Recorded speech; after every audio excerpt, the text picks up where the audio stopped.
So I don't typically just tell you what you want to hear sometimes in my videos. Like you see a lot. I don't do that. What I do is I tell you what I feel like you need to hear.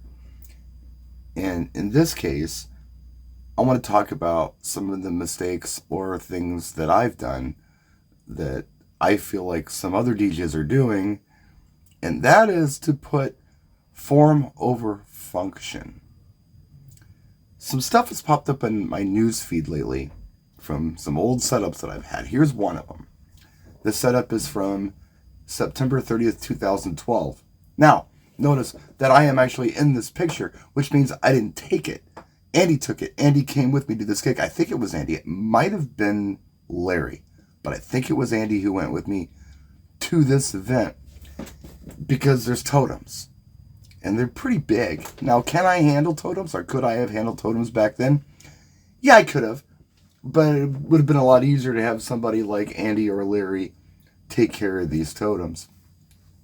Now, if you look at them, there's 3 sections of truss there, and it all equals, I believe, 3 meters, which is, metric measurement, and I'm an American, and it's a roughly 7 feet, a little over 7 feet, I believe. And somebody in the comment section said, in my opinion, those totems are a section too high. Aesthetically, they felt like they would have looked better if they were shorter. Now, if they were shorter, you can see me in the picture, have a look at where my head is. That would have put those moving heads about right at my head level, maybe just maybe a hair above about eye level, right? Now, how tall am I? I'm not quite 6 feet tall. So, that may have put the beams of those lights reasonably in my face quite a bit. And that's a no-no. Whenever you're doing lights, I don't feel like you should ever shoot lights in people's faces. It may look fantastic from the DJ's point of view. That guy in that picture standing right there may look out and say, yeah, this looks pretty cool. But you're actually blinding your audience. From your audience's perspective, it's not very cool. It's bright lights in their face. When you watch the news on TV or CNN or Fox or whatever your joint is, and you see newscasters and they're talking, there's lights on these people, but there's diffusers behind them. And they're kind of up high sometimes and down low, because if they were just beams shooting in their faces, they would be squinting the whole time. You can't shoot lights in people's faces. So a tall truss like that, for a moving head that at the time I had not DMX'd, it was just in kind of a master-slave standalone pattern mode where I wasn't, carefully making sure the beam was shooting above people's heads. That's a clever way to go. That's a good height. So, form-wise, in the person who commented opinion, and he's entitled to his opinion, they don't look right. He feels like they should be shorter just from an aesthetic point of view. From a function point of view, I feel like they were dead on in this particular picture. What else is going on in this picture? There's a lot of scrim. Now, that's form. And it's not really functional. It's just kind of covering things. And you want to do that. You want to make your setup look nice. But I don't feel like that you should try to make your setup look nice to the point where it's not functional. In this case, we're still functional, but there's a lot of form here. And the truss was cool because it's kind of form and function, and it served a purpose. Notice the wall behind me is brown. This is in a barn at Whistling Straits, which is in Kohler. That's where they've had PGA golf tournaments and stuff. It's hard to uplight brown. It's just a weird color. So I've got beams going up 7 feet tall from warming the truss, creating some kind of wash that's coming out onto the dance floor with the pars that are in that aluminum trussing. I'm uplighting something because there's not a lot there to uplight. I have to create something to uplight. So the totems are functional in that regard. And they're functional where they get the heads up in the air. So, yeah, although somebody may prefer a shorter totem because they just like the look of it, I think function-wise in this case, I think I did a pretty good job. Now, how about when I don't do a good job? Have a look at this picture, because this popped up in my memories news feed a half an hour ago, and I posted it. This picture is from a school dance that I did 2 years ago. Now, what did I do right here? I think I did the lighting right. There's no light shining in anybody's eyes. If you look real close, kind of next to the speakers, I've got PARs shooting at the white ceiling that's reflecting back down on the audience, creating a nice audience wash. It did too. In the back, I got cans, and they're creating a pattern on the wall. I feel like I really did a good job with that. But where did I give into form over function? With the subwoofers. Look how far apart they're spread. Now, a lot of people have like a set of two-way tops in the subwoofer, and they've got like poles where they pull, onto the sub, and they put the two-way tops up above. That's a form thing. That is not a function thing. Your subs are better off in the middle, usually when you have a setup like this. And if you've got two subs, you can couple them and get a 3 dB gain, which is definitely function. It may not look as cool because you've got subs in front of you or whatever, but it works better. It functionally is better than what I've got here. I've got tripods, and then I've got the subs kind of cradling within the legs of the tripod. I mean, that's the ultimate form over function. I didn't have to have the subwoofers there. I just put them there. And I could have done a much better job with that. Now, I could argue, which is true, I didn't feel like I needed the 3 dB gain, the plus 3 dB gain you get when you couple subs, meaning you put them together.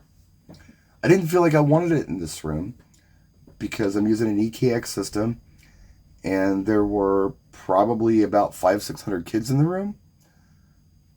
And I feel like that's kind of the max that I want to go with this system.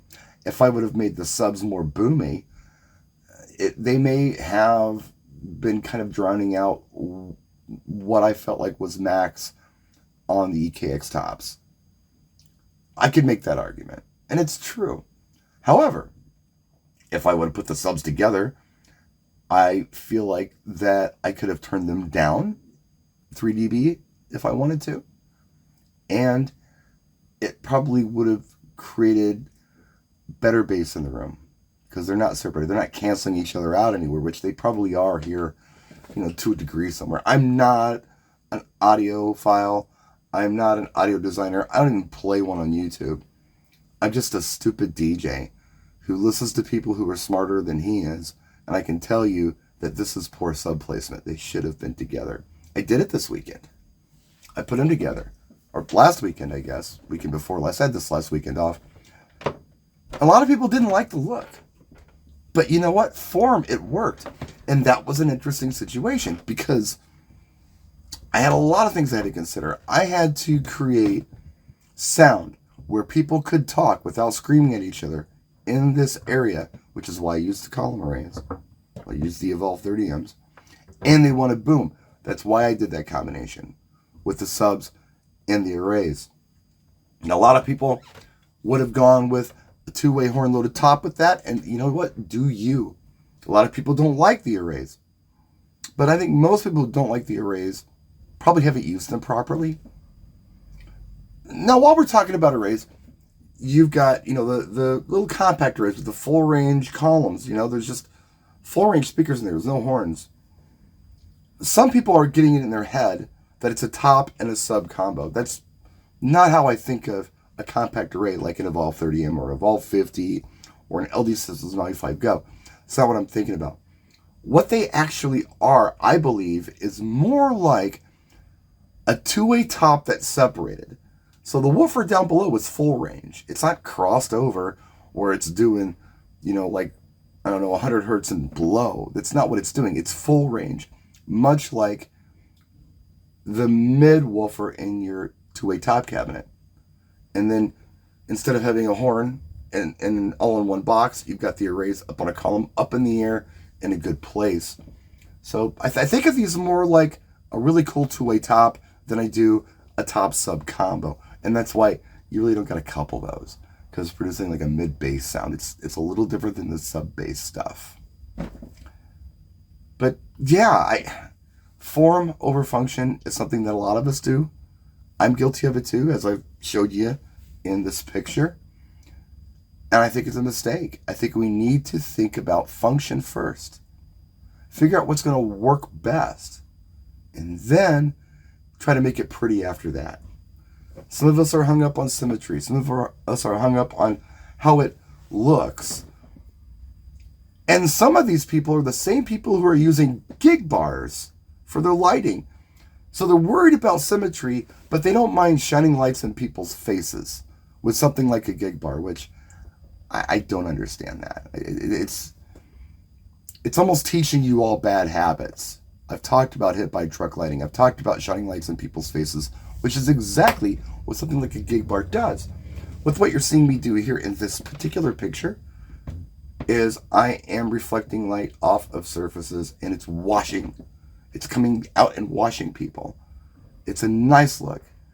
It's not bright lights in anybody's face, but some people like it. Some people put lights on a stick and shine them at crowds. I see it every day on my Facebook newsfeed and all the social media stuff. I see it on YouTube. It's a big thing, but it's not serving your audience well. It may look great from your perspective, but not from your audience's perspective. So just be careful of that. Be careful of that form over function thing. I try to do a good job with that, but I do make mistakes once in a while. So just, I don't know, video I thought I'd do today. We'll do more videos soon, so stay tuned for that. I'm getting over a cold. Hopefully soon I will be able to show you some product that I've got laying around here, because I think you're going to like it. We'll see you next time. Practice and enjoy.